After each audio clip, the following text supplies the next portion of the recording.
Today, Apple released watchOS 11.4 to the public. iOS 18.4 and others were released yesterday, but for some reason, this one actually took an extra day.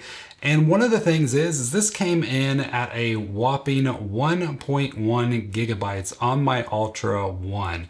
And I will say it actually took forever to download as well. Not really sure what was going on there, but it took over an hour to actually get this installed on my device, which is not normal. So let's go ahead and take a look at the build number. So if you see right here, this one is 22T251. And there is actually a few new features in this update, something we haven't seen in a little while, and I'm super excited to go over them with you. So first off, let's start with one of the funner ones. We have new emojis. So if we come in here, you can see we get this new not so smiling face. We get a part of a tree, a little splat, a little purple splat, a beat, a fingerprint, a harp. We have two new flags, if you see them right here. I believe this one's an updated Syria flag. I'm not really sure what this one is. If you know what that one is, leave a comment down below. And then we also have a shovel. So these are really cool. Like, this is part of the Unicode standard. Apple has to stay up to date with them, and they added these new ones to their standard.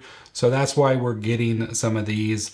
This guy just looks like he's having a really bad day. It's always nice to get new emojis, so I'm happy to see those. Next on the list has to do with alarms in silent mode. So if you're somebody that likes to sleep track with your watch, but maybe you left your watch in silent mode, you may notice that you just get the vibration and not the sounds. And that can be kind of annoying because you might sleep through it a little bit easier. I know I'm one of those people.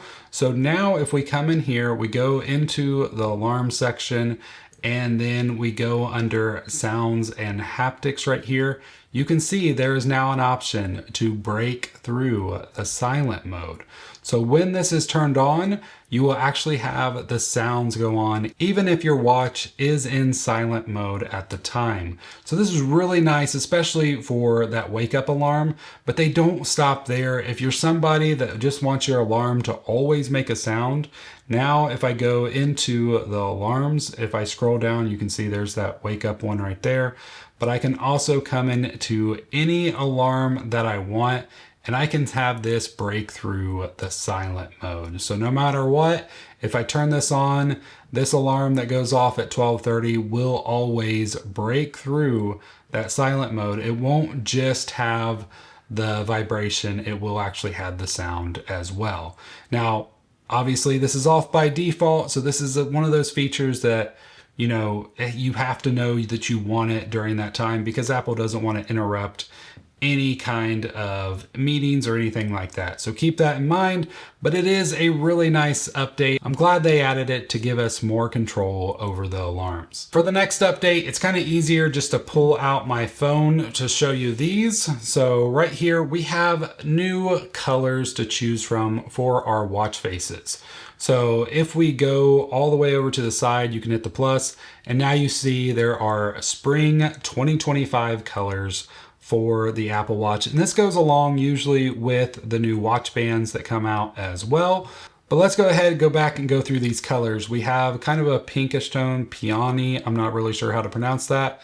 We have tangerine. We have aquamarine, periwinkle, northern lights, and sage. And you can set these up to automatically go to your watch face directly on your watch, and I can even set this as my current watch face and goes through there. But the Apple Watch has so many colors to choose from. If you didn't know that you could do that, all you have to do is just go through the colors, and then you get all the collections that they've released throughout the years to match your band better. But it's always nice to have something new. And even though it's not a new watch face itself, it's still nice to have new color options for the watch faces that we already have. So this works for multiple watch faces. This color face is just the easiest one to show it in.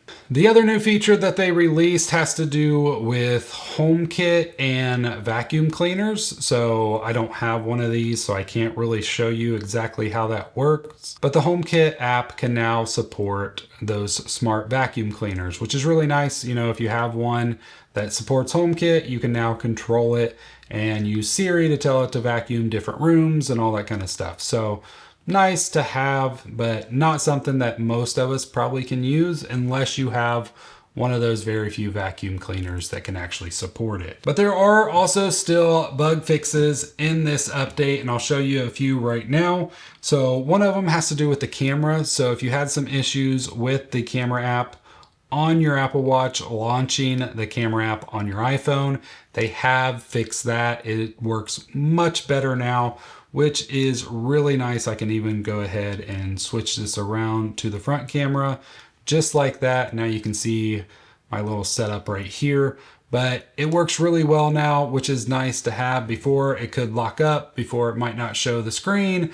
There was just a lot of issues before, and it seems like they're finally getting it in a really, really good place, which is awesome. There was another bug that I didn't experience myself, but it had to do with switching watch faces. So if you're somebody that switches them, some of the watch faces could become non-responsive once you switch to them. From what I've seen, I've not personally had that issue, but if you did, that should now be fixed. So if it's not, make sure you keep reporting that bug. But overall, like, I've not had any issues. I switch my watch faces all the time, and I just don't run across any kind of issues with them. And the other bug that they mentioned has to do with an accessibility feature, and it's with the mirroring of the Apple Watch screen. So if you didn't know, you can do this. This is really just for accessibility, but you can go through, like, I can actually scroll on the crown on my watch and get access to the watch itself. I can launch an app and kind of scroll through it by touching the screen on my phone. And this is a really cool feature to play around with, but really it's for accessibility features. But they have fixed some bugs with this not working correctly as well. So I'm glad they did that. For any of you that actually may need a feature like this, it's nice to have that fixed. Now, sadly, I have used this on my Series 10, and I still don't have any of the features that we have kind of really been wanting, like the second hand. As soon as I turn that off to the always on display mode, the second hand still goes away.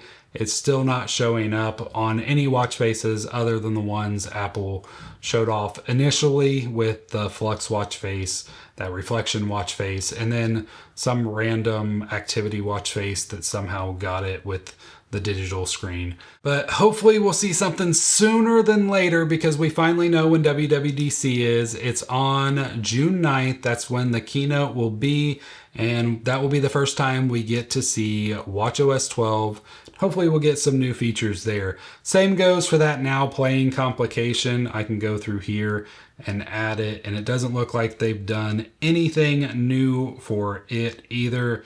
Why they made it worse, I'm still not sure of, and why they haven't done anything to fix it. It's still that suggested, so it's still half the time it doesn't seem to work right. Still holding out that gets fixed in watchOS 12 at this point, probably as well. The release note mentions a few like deprecations and developer info that you may want to see. You can see this. I'll put the link down below to the release notes.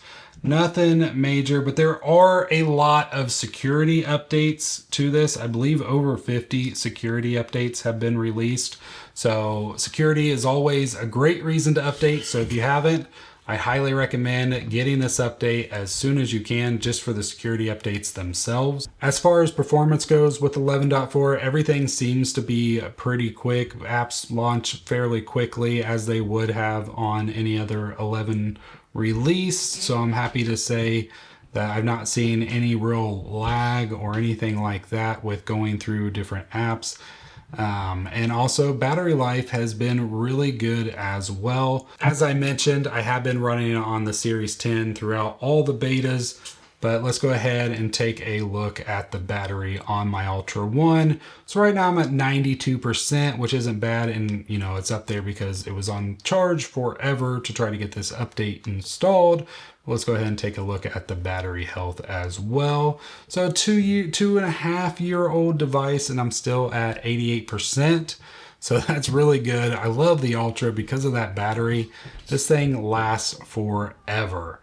But if you're interested in this band at all, this is a band from a company called Watches of Cupertino. It is a titanium band. It works a lot like the Link band from Apple, but it has this magnetic clasp, which makes it really nice to take on and take off. I have a full video on this band. You can click right here to watch it. But also, if you're interested in the Series 10, this is the titanium Hermes. I recently did a 6 months with the Series 10. I have a video right here on that. And I hope you have a great rest of your day. See you in the next one. God bless.